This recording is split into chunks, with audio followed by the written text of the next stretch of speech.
एक बार की बात है, त्रेता युग में महाराज देखिए राम कथा की प्यास भोले बाबा को कैसी लगती है।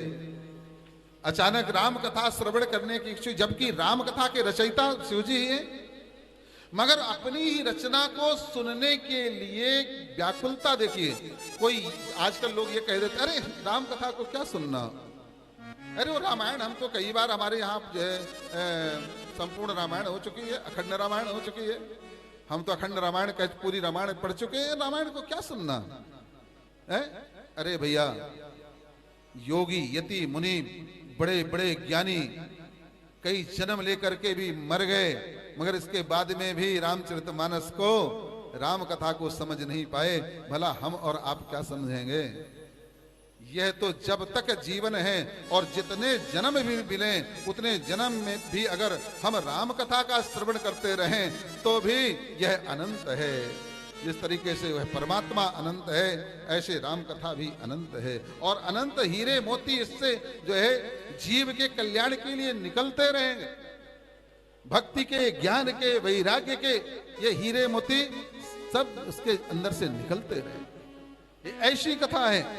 तो उसको सुनने के लिए विचार करिए कि कैलाश से जो है भोले बाबा पत्नी को लेकर के, सती जी को लेकर के, और कहां जाते हैं, पहुंचते हैं कुंभज ऋषि के आश्रम में। विचार करिए कि कितनी दूरी है। अरे भैया बिल्कुल अंत है। एक ऊंचाइयां देखिए, लेवल भी आप देखें तो देखें कितना बड़ा लेवल है। सबसे ऊंचाई, सबसे बड़ी ऊंचा कैलाश है, और उस कैलाश में बैठने वाला सबसे ऊंचा ब्रह्म शिव है? और सबसे नीचा स्थान जो कहलाता है समुद्र ही कहलाता है। समुद्र तल से ही जो है लंबाई ऊंचाई नापी जाती है। कहीं समुद्र तल से इतनी ऊंचाई है, उतनी दूरी, उतनी ऊंचाई से जब राम कथा श्रवण करने की चाह मन में जागृत होती है भोले बाबा के अंदर, तो वो भोले बाबा पत्नी को लेकर के और कुंभज ऋषि के यहाँ कथा श्रवण करने के लिए जाते हैं। बोलिए भक्त वत्सल भगवान की जय हो। ध्यान रखना, प्रयास यह करना चाहिए।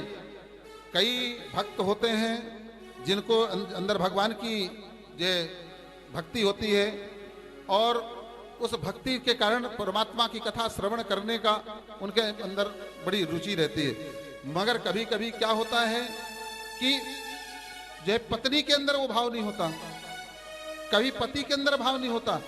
तो पत्नी अगर भक्त है तो पति को घसीट करके ले जाना चाहिए कथा में, अगर पति भक्त है तो पत्नी को भी घसीट करके ले जाना चाहिए कथा में। क्योंकि जीव का उद्धार तो केवल भगवत कथा श्रवण करने में ही है? तो सती जी को लेकर के बाबा जी कहां पहुंचते हैं? भरद्वाज ऋषि के आश्रम में। और जब वहां पहुंचे भरद्वाज ऋषि ने देखा कि त्रिलोकी के स्वामी हमारी कुटिया पर पधारे हैं, अतिशय गदगद हो गए। जल्दी जल्दी चरण पखारा, पूजे मुनि अखिलेश्वर जानी।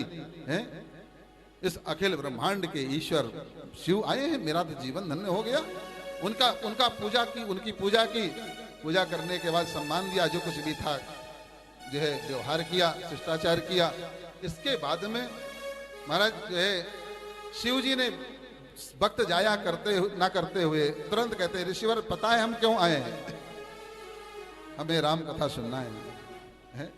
और अच्छा, शिव जी जब कहते हैं राम कथा सुनना है तो उनका हृदय आह्लादित हो जाता है, हृदय प्रफुल्लित हो जाता है, हृदय से उल्लास से भर जाता है, हृदय प्रेम से भर जाता है, हृदय में एक पिपासा सी जागृत होती है, हृदय में एक प्रबल उत्कंठा, प्रबल चाह जागृत होती है। यह उसके मुखमंडल से यह प्रदर्शित होता है।